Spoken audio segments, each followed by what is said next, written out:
Palace of Culture and Science is a monumental, wedding cake-like skyscraper with a step tower, ornate stone detailing, and a spire that dominates the city center.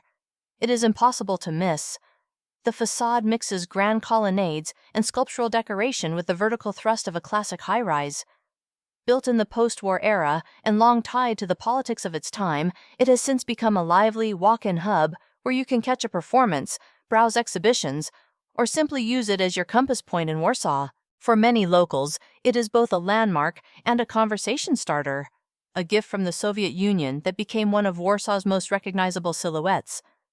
Over time, it has shifted from a political symbol to a practical cultural engine, housing theaters, museums, cinemas, exhibition spaces, academic institutions, and event venues.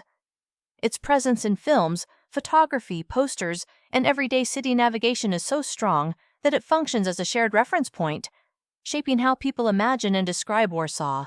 Construction began in the early 1950s, and the building rose quickly from a vast central site, completed and opened in 1955.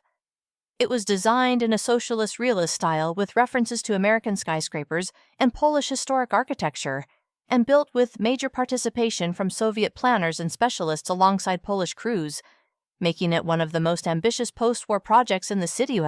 The structure is a steel and reinforced concrete high-rise, clad in pale stone and plastered masonry details, with richly carved architectural ornament, interior marbles, and stone finishes in representative halls, and extensive metalwork and doors, railings, and decorative elements.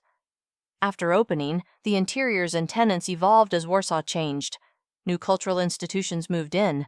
Exhibition halls were adapted for modern events, and public areas were refreshed over the decades. A major visual change came with the installation of large clock faces high on the tower at the turn of the 21st century. As the city center filled with modern skyscrapers, the area around it was repeatedly rethought, while the building itself remained a constant anchor for concerts, fairs, festivals, and everyday cultural life. People often debate whether to love it or loathe it, and that tension is part of its story. It has been called everything from a proud emblem of rebuilding to an unwanted reminder of Soviet influence. A popular visitor ritual is to head up to the observation level for sweeping views that reveal how dramatically Warsaw's skyline has changed around it. Another well-known detail is the building's famous clock added to the upper levels, which for a time made it one of the tallest clock towers in the world. What makes it unusual is how many city functions are stacked into a single tower: culture, education, entertainment, and big public events under one roof. The contrast is striking too. Socialist realist grandeur, with surprising references to Polish architectural motifs, set against a modern skyline that has grown up around it. The observation level turns the whole building into a viewing instrument, letting you read Warsaw's layout from river to old districts in one slow panorama.